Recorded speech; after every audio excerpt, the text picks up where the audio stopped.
ఆరాధనకై మనము చేరువచ్చు ఉండగా ఆరాధనకు సహాయకరంగా 32వ కీర్తన మొదటి వచనాన్ని చదువుకుందాం. 32వ కీర్తన మొదటి వచనాన్ని చదువుకుందాం.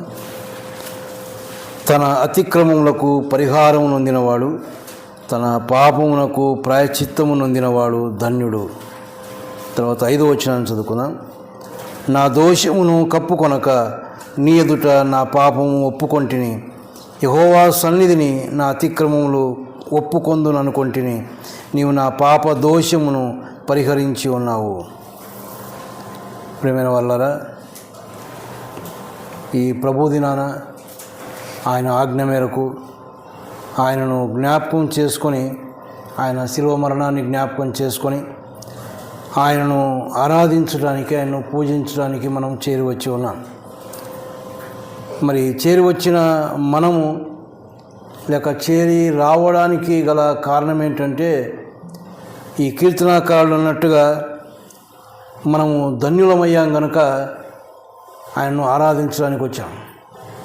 ఇలాగా మరి ధన్యులమయ్యామంటే అక్కడ ఒక మాట, తన అతిక్రమములకు పరిహారము నొందినవాడు, తన పాపమునకు ప్రాయశ్చిత్తము నొందినవాడు ధన్యుడు అని.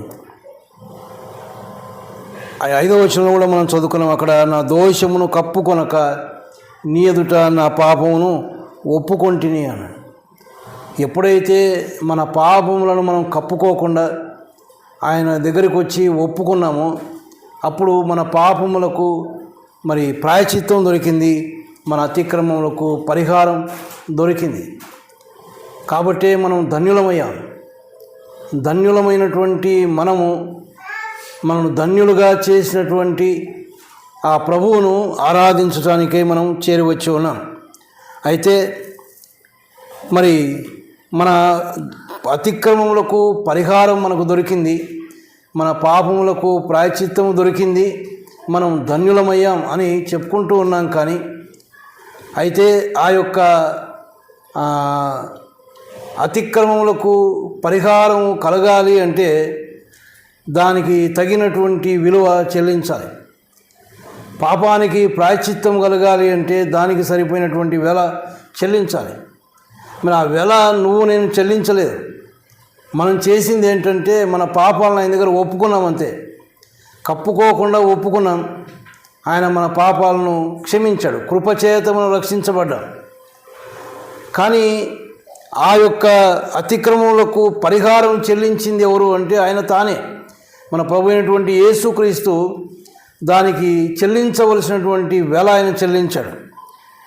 53వ అధ్యాయము యెషయా గ్రంథంలో మనం ఎరిగినటువంటి ఒక మాట, 5వ వచనంలో ఉన్నటువంటి మాట ఏంటంటే, మన అతిక్రమ క్రియలను బట్టి అతడు గాయపరచబడెను, మన దోషములను బట్టి నలగొట్టబడెను, మన సమాధానార్థమైన శిక్ష అతని మీద పడెను, అతడు పొందిన దెబ్బల చేత మనకు స్వస్థత కలుగుతున్నది. మన అతిక్రమములకు పరిహారం దొరికింది, మన పాపాలకు ప్రాయశ్చిత్తం దొరికింది. కానీ మరి ఆ విధమైనటువంటి ధన్యత మనకు దొరకాలంటే మన అతిక్రమ క్రియలను బట్టి అతడు గాయపరచబడ్డాడు. ఎవరు? ప్రభు అయినటువంటి యేసుక్రీస్తు. మన అతిక్రమ క్రియలను బట్టి ఆయన గాయపరచబడ్డాడు, మనకు పరిహారం దొరికింది. అంటే మన స్థానంలో ఆయన నిలబడి అతిక్రమ క్రియలకు ఏ పరిహారం అయితే చెల్లించాలో అది ఆయన చెల్లించాడు. అంటే వాటికి శిక్ష పొందవలసి ఉంది, అతిక్రమములకు రావాల్సిన శిక్ష ఉంది. ఆ శిక్ష మన మీద పడాలి, కానీ మనకు మారుగా ఆయన నిలబడ్డాడు. ఆ శిక్షను ఆయన పొందినాడు, మనము పరిహారం పొందినాము, మనకు ధన్యత దొరికింది. ఎంత సులువుగా మనం ఆ యొక్క ధన్యతను సంపాదించుకున్నాం. కానీ ఆ ధన్యత మనకివ్వడానికి ఆయన గాయపరచబడ్డాడు అని మనం చూస్తా ఉన్నాం. మన దోషములను బట్టి నలగొట్టబడెను, అతడు పొందిన దెబ్బల చేత మనకు స్వస్థత కలుగుతున్నది. ప్రియమైన వాళ్ళారా, మన పాపాలకు ప్రాయశ్చిత్తం కలిగింది, మన అతిక్రమములకు పరిహారం నొందినాం, ధన్యులమయ్యాం అని చెప్పుకుంటూ ఉన్నాం. కానీ ఆ ధన్యత అంత సులభంగా దొరకలేదు. ఆయన కూడా మరి అతడు గాయపరచబడెను అని మనం చదువుతూ ఉన్నాం. ఆయన గురించి మొదటి వచనంలో చదివేది ఏంటంటే 53వ అధ్యాయం మొదటి వచనంలో లేక 2వ వచనం, లేత మొక్క వలెను ఎండిన భూమిలో మొలిచిన మొక్క వలెను అతడు ఆయన ఎదుట పెరిగెను అని మనం చూస్తాం. అంటే ఆయన ఉన్నటువంటి విధానం, ఆయన యొక్క మునుపటి స్థితి మనం ఆలోచన చేస్తే, ఆ గాయపరచబడక ముందు, నలగొట్టబడక ముందు మరి ఆయన యొక్క పరిస్థితి మనం చూస్తే, ఆయన అత్యున్నతమైన సింహాసనం పైన ఆసీనుడై ఉన్నటువంటి వాడు, మహామహిమలో ఉన్నటువంటి వాడు, మహా తేజస్సులో ఉన్నటువంటి వాడు. మహాదూతలు సహితం ఆయన చూడలేక 2 రెక్కలతో ముఖాలు కప్పుకుంటూ ఉన్నారు, 2 రెక్కలతో తమ కాళ్ళను కప్పుకుంటూ ఉన్నారు, 2 రెక్కలతో గంతులు వేస్తూ ఆయన స్తుతిస్తూ ఉన్నారు. ఆయనకున్నటువంటి ఆధిక్యత, ఆయనకున్నటువంటి స్థితి అలాంటిది. దేవుని స్వరూపం కలిగిన వాడు, దేవునితో సమానముగా ఉండినటువంటి వాడు. కానీ దాన్ని విడిచిపెట్టి వచ్చేసాడు ఆయన విడిచిపెట్టి మనలాంటి రక్తమాంసములు కలిగిన వాడుగా ఈ లోకంలో జన్మించకపోతే ఆయన యొక్క శరీరం గాయపరచబడడానికి లేదు. ఆయన మహిమా శరీరం కలిగిన వాడు. మరి ఆయన ఎటువంటి నిర్ణయాన్ని తీసుకున్నాడో మనం ఆలోచించాలి. ఒక పాపి నిమిత్తం, ఎందుకు పనికిరాని పాపాత్ముల నిమిత్తం మన యొక్క స్థితి మనం ఆలోచన చేస్తే ఎంత భయంకరమైన పాపాత్ములమో మనం ఎరుగుదాం. ఎరిగి పాపం చేసినటువంటి వారు ప్రభు దగ్గరికి రాకముందు మనకు తెలియదా ఇది పాపం అనేది? తెలుసు. అప్పుడు కూడా తెలిసే పాపం చేశాం, తెలిసే చాలా ఘోరమైనటువంటి క్రియలు చేసినటువంటి వారు, తెలిసే దేవునికి విరోధంగా నడుచుకున్నటువంటి వారు. మరి అలాంటి పాపాత్ములైన వారి కొరకు ఆయన శరీరాన్ని దాల్చడానికి ఇష్టపడ్డాడు. మహిమ స్వరూపాన్ని వదిలిపెట్టి రక్తమాంసములు కలిగిన వాడుగా ఈ లోకానికి రావడానికి ఇష్టపడ్డాడు. మనల్ని మహిమా స్వరూపులుగా మార్చాలని ఆయన వచ్చాడు. ఎంత గొప్ప ఆలోచన, ఎంత గొప్ప ధన్యత దేవుడు నీకు నాకు ఇచ్చాడో ఆలోచన చేయాలి. ఈనాడు ఇంత నెమ్మదిగా దేవుని సన్నిధానంలో ఉన్నామంటే ఆయన కృప. ఒకప్పుడు ఇలాంటి స్థితి మనకు లేదు, నెమ్మది లేదు, మనకు సమాధానం లేనటువంటి పరిస్థితి మనది. అయితే ఎందుకు దొరికింది ఈ ధన్యత? పాపములకు ప్రాయశ్చిత్తం. పాపములకు ప్రాయశ్చిత్తం కలగాలంటే అంత సులువైంది కాదు అని మనకు అర్థమవుతా ఉంది. రక్తము చిందించబడకుండా పాప క్షమాపణ లేదు. మరి రక్తం చిందించబడాలంటే ఊరికే చిందించబడుతుందా? శరీరము గాయపరచబడాలి. పోనీ ఆయన చిందించిన రక్తం ఏదో ఒక బొట్టు రక్తం కాదు. ఆయనలో ఉన్న రక్తం అంతా మన కొరకు కార్చాడు. చివరిగా రానువాడు ప్రక్కలో బల్లెంతో పొడిస్తే రక్తము నీళ్లు కారినాయంటే ఇంకా ఒక చుక్క కూడా మిగిల్చుకోలేదు. మరి ఆ రక్తమంతా కారాలి అంటే ఆయన శరీరం అంతా గాయపరచబడింది. అరికాలు మొదలుకొని నడి నెత్తి వరకు ఎక్కడెక్కడ రక్తము ప్రసవిస్తూ ఉందో ఆ రక్తమంతా కూడా ఆయన మన కొరకై కార్చాడు. తలకు ముళ్ళ కిరీటం పెట్టారు, కింది వరకు గాయాలు, కాళ్ళకు మేకులు బిగించారు. ఏ రక్తపు బొట్టు కూడా ఇంకా ఆయనలో లేదు. ప్రేమైన వాళ్ళరా, ఆ గొప్ప పరిహారమైన చెల్లించాడు. మనం ధన్యులమయ్యాం. ఎంత ఆ యొక్క కేవలము శరీరం మాత్రమే గాయపరచబడిందా అంటే కాదు. నిందకు నా హృదయము బ్రద్దలైపోయింది అన్నాడు. దేవాది దేవుడు ఏ పాపం ఎరగనటువంటి వాడు, పాపం అంటే ఎరుగనటువంటి వాడు. ఆయన నిర్దోషి, నిష్కల్మషుడు, పాపంలో చేరక ప్రత్యేకంగా ఉన్నటువంటి వాడు. పరలోకంలో ఎల్లప్పుడూ వినబడుతున్న శబ్దం ఏంటంటే పరిశుద్ధుడు, పరిశుద్ధుడు, పరిశుద్ధుడు. ఆయన పరిశుద్ధతలో ఉండేటటువంటి వాడు. అలాంటి పరిశుద్ధుడైనటువంటి ఆయన మీద నిందలు మోపుతా ఉన్నారు. ఆయనకు ఏమాత్రము చెందనటువంటి నేరములు ఆయన మీద మోపుతూ ఉంటే ఆ నిందలకు ఆయన హృదయం బ్రద్దలైపోతూ ఉంది.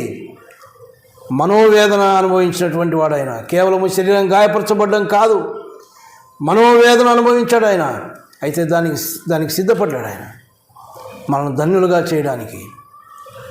దావీదంటా ఉన్నాడు, తన అతిక్రమములకు పరిహారము నొందినవాడు, తన పాపములకు ప్రాయశ్చిత్తము నొందినవాడు ధన్యుడు అని. మరి నీకు నాకున్న అనుభవం దావీదుకు ఉందా అంటే లేదు. దావీదు ధర్మశాస్త్ర కాలంలో ఉన్నటువంటి వాడు. దావీదు తన యొక్క పాపముల యొక్క ప్రాయశ్చిత్తం కోసం గొర్రె పిల్లని తీసుకొని, మేక పిల్లని తీసుకొని, ఏదో పశువుని తీసుకొని వెళ్ళి తనకు బదులుగా ఆ రక్తాన్ని చిందించాడు. దానికే ఆయన చెప్పుకుంటా ఉన్నాడు, నేను ధన్యుణ్ణి, నా పాపము నేను కప్పుకొనక నేను ఒప్పుకున్నాను అని అంటూ ఏమన్నాడు, నీవు నా పాప దోషమును పరిహరించి ఉన్నావు. ఆయన నిశ్చయత కలిగింది. ఆ రక్తము చిందించినప్పుడు ఆ ప్రధాన యాజకుని దగ్గరికి వెళ్ళి ఆ పాపానికి రావాల్సిన ప్రాయశ్చిత్తాన్ని ఆయన చెల్లించినప్పుడు ఆయనకు నిశ్చయత కలిగింది. నా పాప దోషమును ఆయన పరిహరించి ఉన్నాడు అని అంటూ నేను ధన్యుణ్ణి అంటా ఉన్నాడు. ఈనాడు నువ్వు నేను ధన్యులమేనా? మనం ఏమి చిందించలేదు, మనమేమి వెల చెల్లించలేదు. మన కొరకు మనం ఇంకా పాపులమై ఉండగానే మనల్ని ప్రేమించి ఆయన మన కొరకు శిలువలో మరణించి ఆయన అమూల్యమైనటువంటి రక్తమును కార్చి మన పాపములకు ఆయన ప్రాయశ్చిత్తం కలుగజేశాడు. ఎంత గొప్ప ధన్యత మనకిచ్చాడు. ఆయన ధన్యులుగా చేసినాడు మంచిదే, ఆ ధన్యత మనకి ఇచ్చినాడు మంచిదే. మరి ఎక్కడి నుంచి దొరికింది అంటే ఆయన గాయపరచబడడం వలన, ఆయన అవమానం పొందడం వలన, ఆయన తృణీకరించబడడం వలన, ఆయన ఉమ్మి వేయించుకోవడం వలన, ఆయన యొక్క మనోవేదన వలన మనకి దొరికింది. కానీ ఆ ధన్యత ఇచ్చినటువంటి ప్రభువును మనం ఎలాగ ఆరాధిస్తూ ఉన్నాం? ఏ మనసుతో మనం ఆరాధించగలుగుతూ ఉన్నాం? ఎలాంటి మనస్సు కలిగి ఆయనను ఆరాధిస్తూ ఉన్నామో మనమే ఆలోచించాలి. అపోస్తలుడైనటువంటి పౌలు ఎఫెసీయులకు రాసిన పత్రిక 1వ అధ్యాయం 7వ వచనంలో చూడండి. 7వ వచనం, దేవుని కృపా మహదైశ్వర్యమును బట్టి ఆ ప్రియుని యందు ఆయన రక్తం వలన మనకు విమోచనము, అనగా మన అపరాధములకు క్షమాపణ మనకు కలిగి ఉన్నది. ఎట్లా దొరికిందంట? దేవుని కృపా మహదైశ్వర్యమును బట్టి. ఆయన కృపా మహదైశ్వర్యం అంతే. ఆ ప్రియుని యందు, ఎవరు? యేసుక్రీస్తు అనే ఆ ప్రియుని యందు ఆయన రక్తం వలన మనకు విమోచనం, అనగా మన అపరాధములకు క్షమాపణ దొరికింది. అంటే ఆ ప్రియుడు మన స్థానంలో నిలబడకపోతే, ఆ ప్రియుడు మన స్థానంలో నిలబడి మన శిక్షను భరించకపోతే, మన కొరకు పరిహారము చెల్లించకపోయి ఉంటే మనం ధన్యులం ఎంత మాత్రం కాదు. ఈనాడు ధన్యులమయ్యామంటే ఆ ప్రియుడే కారణం. ప్రియమైన వాళ్ళారా, అట్టి ప్రియుణ్ణి నిజంగా ఆయన మనకు ప్రియంగా ఉన్నాడా? నిజంగా అలాంటి ప్రియుణ్ణి ఆరాధించడానికి వచ్చినాము అనే అవగాహన మనకుందా? ఆయన ప్రియునిగా నీకు నాకు ఉన్నాడా? అసలు ఆలోచన చేసుకోవాలా. ఎంత ప్రియమైన వాడుగా ఉండాలి ఆయన. మన పాపములకు ప్రాయశ్చిత్తం ఆయన కలుగజేశాడు. మన మీదకి రావాల్సిన శిక్ష ఆయన భరించాడు. అవమానమును, నిందలను భరించాడు ఆయన. అటువంటి ఆ ప్రభు నీకు నాకు ప్రియునిగా ఉండి ఆ ప్రియుని యందు అని చెప్పగలుగుతూ ఉన్నామా? ఆ ప్రియుని యందు నా పాపములకు విమోచన దొరికింది, ఆ ప్రియుని యొక్క రక్తం వలన నా పాపాలకు క్షమాపణ దొరికింది అని చెప్పగలుగుతూ ఉన్నామా? ఏ విధంగా ఆ యొక్క అలాంటి మనసు మనం కలిగి ఉన్నామని ఎప్పుడు అర్థమవుతుందంటే మనం ఆరాధించే ఆరాధనను బట్టి అర్థమవుతుంది. ఆరాధన కేవలం పెదవులతో వచ్చే ఆరాధన కాదు. మనము దేవుని సన్నిధిలోనికి అడుగుపెట్టే సమయం నుంచి కూడా మన ప్రతి క్రియ, మనం పాడే పాట, మన స్తుతులు చెల్లించే ప్రతి మాట, ప్రతిదీ కూడా మనం ఆయన్ని ఎలాగ ఆరాధించగలుగుతూ ఉన్నామో అర్థమవుతుంది. కృతజ్ఞత అర్పణలతో ఆయన గుమ్మంలో ప్రవేశించేటప్పుడు, సంతోష గానములతో ఆయన సన్నిధిలో ప్రవేశించేటప్పుడు మనకున్నటువంటి ఆ యొక్క ఉత్సాహం, ఆ సంతోషం, ఆ కృతజ్ఞత భావం అవి మనలో కనబడతాయి. ప్రేమైన వాళ్ళారా, నిజంగా ఆ ప్రియుడు మన పట్ల చేసిన కార్యమునకు మనము తగిన విధంగా ఆరాధించగలుగుతూ ఉంటే, లేక ఆరాధిస్తూ ఉంటే ఆ ప్రియుడు ఎంత సంతోషిస్తాడో. కానీ ఆయన సంతోషించే విధంగా మనం ఆయన ఆరాధించగలుగుతూ ఉన్నామా? నిజంగానే ఆయన సంతోషిస్తూ ఉన్నాడా మన ఆరాధనను బట్టి? దావీదు అంటాడు, తన అతిక్రమములకు పరిహారం నొందినవాడు, తన పాపమునకు ప్రాయశ్చిత్తం నొందినవాడు ధన్యుడు అని. ప్రేమైన వాళ్ళారా, మనకు ప్రాయశ్చిత్తం దొరికింది, మనకు పరిహారం దొరికింది అని ధన్యులం అయ్యాము అని చెప్పే మనం దేవుని సన్నిధానికి వస్తూ ఉన్నాం, ఆరాధించడానికి వస్తూ ఉన్నాం, పూజించడానికే వస్తూ ఉన్నాం. మరి ఆ ధన్యత ఇచ్చినటువంటి ఆ ప్రభువును, ఆ ప్రియుని మన కొరకు సంపూర్ణంగా గాయపరచబడి ఆయన అమూల్యమైనటువంటి రక్తమును కడబొట్టు వరకు కార్చి ఆయన స్వరూపమును, ఆయన సొగసును కోల్పోయి మనకిట్టి ధన్యత ఇచ్చిన ఆ ప్రభువును మనం ఎలాగా ఆరాధిస్తూ ఉన్నాం? నిజంగా మన ఆరాధన పట్ల ఆయన సంతోషిస్తూ ఉన్నాడా? మన ఆరాధనలు ఆయన అంగీకరించడానికి సిద్ధంగా ఉన్నాడా? పరీక్ష చేసుకుందాం. మనం ఆరాధిస్తూ ఉండగా ఆయన నిజంగా ఎంత సంతోషించగలుగుతూ ఉన్నాడో మనకు అర్థమవుతే నిజంగా మనం చేసే ఆరాధన ఎలాగుందో మనకే అర్థమవుతుంది. ప్రేమైన వాళ్ళారా, ఎట్టి గొప్ప ధన్యత మనకు అనుగ్రహించి ఉన్నాడు. ఈనాడు ధన్యులం అంటే ఆశీర్వదించబడిన వారు. మనం ఆశీర్వదించబడిన వారు పరలోక రాజ్యంలో ఉంటారు. నా తండ్రి చేత ఆశీర్వదించబడిన వాళ్ళ ఇదిగో మీ కొరకు సిద్ధపరిచిన రాజ్యాన్ని స్వతంత్రించుకోండి అన్నాడు. పరలోక రాజ్య భాగ్యం ఇచ్చాడు. అదే ధన్యత. సదాకాలం ఆయనతో కూడా ఉండబోతా ఉన్నాం. అట్టి ధన్యత నీకు నాకు ఇచ్చాడు ఆయన. ఈ లోకాన్ని విడిచిపెడితే ఆయనతో కూడా ఉంటామనే గొప్ప నిరీక్షణ ఇచ్చాడు. అదే ధన్యత నీకు నాకు ఇచ్చిన ధన్యత. ఇది ఇంకెవరికి లోకంలో ఉన్న వారికి లేదు. ఇది అట్టి ధన్యత ఇచ్చిన ఆ ప్రభువును మనం ఎలాగ ఆరాధిస్తూ ఉన్నామో, ఎట్టి మనసుతో ఆరాధిస్తూ ఉన్నామో పరీక్ష చేసుకొని సరి అయినటువంటి రీతిలో ఆయన కోరిన విధంగా ఆత్మతో సత్యముతో విరిగి నలిగినటువంటి హృదయంతో ఆయన ఆరాధించడానికి దేవుడు తన కృప అనుగ్రహించునుగాక.